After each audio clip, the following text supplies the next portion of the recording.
नमस्कार। आज हम भारत के अंतरिक्ष कार्यक्रम के एक बहुत ही अहम पड़ाव पर थोड़ी गहराई से बात करेंगे।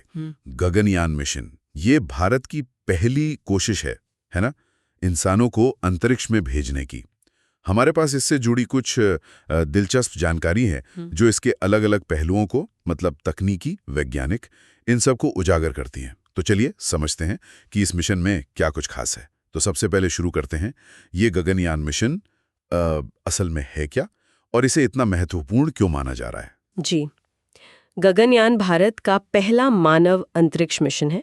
ISRO इसे विकसित कर रहा है। इसका सीधा सा मतलब है भारत पहली बार अपने अंतरिक्ष यात्रियों को, जिन्हें व्योमनॉट्स या गगन यात्री कहा जा रहा है, उन्हें अंतरिक्ष में भेजेगा। ये भारत के स्पेस प्रोग्राम के लिए एक बहुत बहुत बड़ी छलांग है, जो अब तक ज्यादातर सैटेलाइट लॉन्च या फिर ग्रहों की खोज पर ही केंद्रित रहा है। बिल्कुल, और ये एक तरह से अपनी स्वदेशी क्षमता का प्रदर्शन भी है। अच्छा, तो इस मिशन में कौन जा रहा है, कहाँ जा रहा है और कितने समय के लिए, कुछ अंदाजा है? हाँ, योजना तो यही है कि इस मिशन में 2 से 3 भारतीय गगन यात्री शामिल होंगे। उन्हें पृथ्वी की सतह से करीब 400 किलोमीटर ऊपर भेजा जाएगा।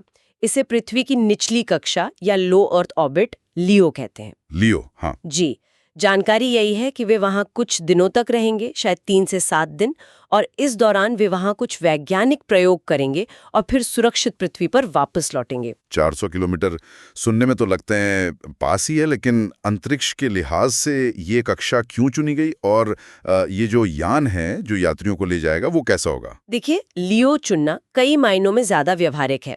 एक तो यहाँ पहुंचना थोड़ा आसान है, और दूसरा ये माइक्रोग्रेविटी मतलब सूक्ष्म गुरुत्वाकर्षण, उसका अध्ययन करने के लिए काफी है। यान की बात करें तो ये एक कैप्सूल जैसा मॉड्यूल होगा, ऑर्बिटल मॉड्यूल कहते हैं इसे।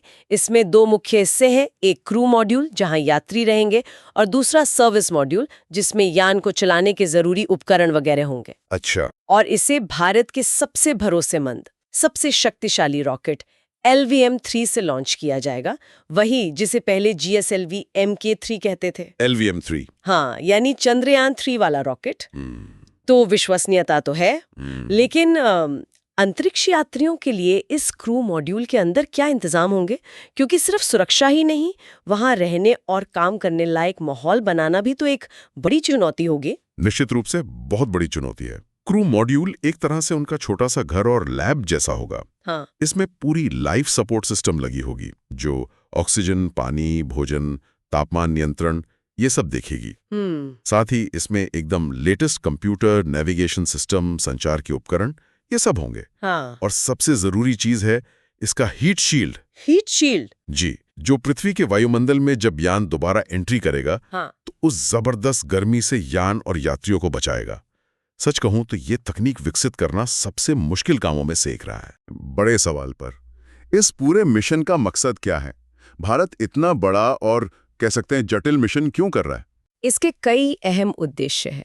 पहला और सबसे महत्वपूर्ण वैज्ञानिक उद्देश्य तो ये है समझना कि अंतरिक्ष का माहौल, खासकर वो जो माइक्रोग्रेविटी है और रेडिएशन है, उसका इंसान के शरीर पर क्या असर पड़ता है। इससे जो जानकारी मिलेगी वो भविष्य के लंबे मिशनों के लिए, जैसे मान लीजिए चांद या मंगल पर इंसानी बस्ती बसाने की बात हो, तो उसके लिए बहुत जरूरी होगी। अच्छा। दूसरा, ये भारत की तकनीकी आत्मनिर्भरता का प्रतीक है।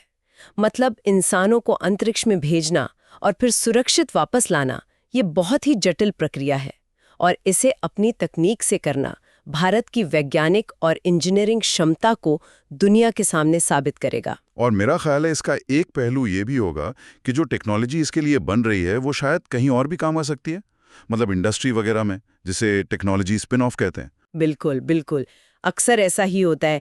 अंतरिक्ष मिशनों के लिए जो एडवांस मटेरियल बनते हैं, इलेक्ट्रॉनिक्स, संचार प्रणाली, जीवन रक्षक तकनीकें, ये सब बाद में चिकित्सा, रक्षा और दूसरे आम नागरिक क्षेत्रों में भी काम आती हैं। तो गगनयान से सिर्फ अंतरिक्ष विज्ञान को ही फायदा नहीं होगा, बल्कि जमीन पर भी नई टेक्नोलॉजी आ सकती है। ये पहलू भी इसके महत्व को बढ़ाता है। सही कहा आपने। ये तो मतलब कई सारे फायदे हैं इसके। क्या इस मिशन से जुड़ी कोई और खास बातें हैं जो सामने आई हैं? जैसे अंतरिक्ष यात्रियों का चुनाव कैसे हुआ या उनका प्रशिक्षण कैसा चल रहा है? हाँ, इसके लिए भारतीय वायुसेना के टेस्ट पायलटों में से अंतरिक्ष यात्रियों का चयन किया गया है। 4 नाम सामने आए थे। उन्हें भारत में और रूस में भी बहुत कठिन ट्रेनिंग दी गई है। इसमें शारीरिक फिटनेस से लेकर माइक्रोग्रेविटी का अनुभव, यान के सिस्टम को चलाना और आपातकालीन स्थितियों से निपटना सब कुछ शामिल है। मतलब तैयारी बहुत जोरों पर है। एक और दिलचस्प बात यह है कि इस मिशन की सफलता को भविष्य में भारत के अपने स्पेस स्टेशन यानी भारतीय अंतरिक्ष स्टेशन की स्थापना की दिशा में एक अहम कदम के तौर पर भी देखा जा रहा है। भारतीय अंतरिक्ष स्टेशन, अरे वाह, ये तो वाकई भविष्य की एक बहुत बड़ी तस्वीर पेश करता है। मतलब गगनयान सिर्फ एक मिशन नहीं है, बल्कि एक पूरी श्रृंखला की एक नए दौर की शुरुआत हो सकता है।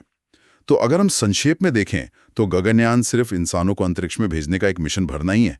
ये भारत की बढ़ती वैज्ञानिक महत्वाकांक्षा, उसकी तकनीकी कौशल और आत्मनिर्भरता हासिल करने की जो दृढ़ इच्छा है, उसका एक बड़ा प्रमाण है। एकदम सही कहा आपने। ये मिशन न केवल हमें अंतरिक्ष और मानव शरीर के बारे में नई जानकारी देगा, बल्कि जैसा कि कई विश्लेषणों में कहा जा रहा है, ये भारत की युवा पीढ़ी को विज्ञान, तकनीक, इंजीनियरिंग और गणित मतलब स्टेम उसकी तरफ आकर्षित करेगा, उन्हें बड़े सपने देखने के लिए प्रेरित करेगा। इसे सचमुच इतिहास बनाने वाला कदम बताया जा रहा है। वाकई।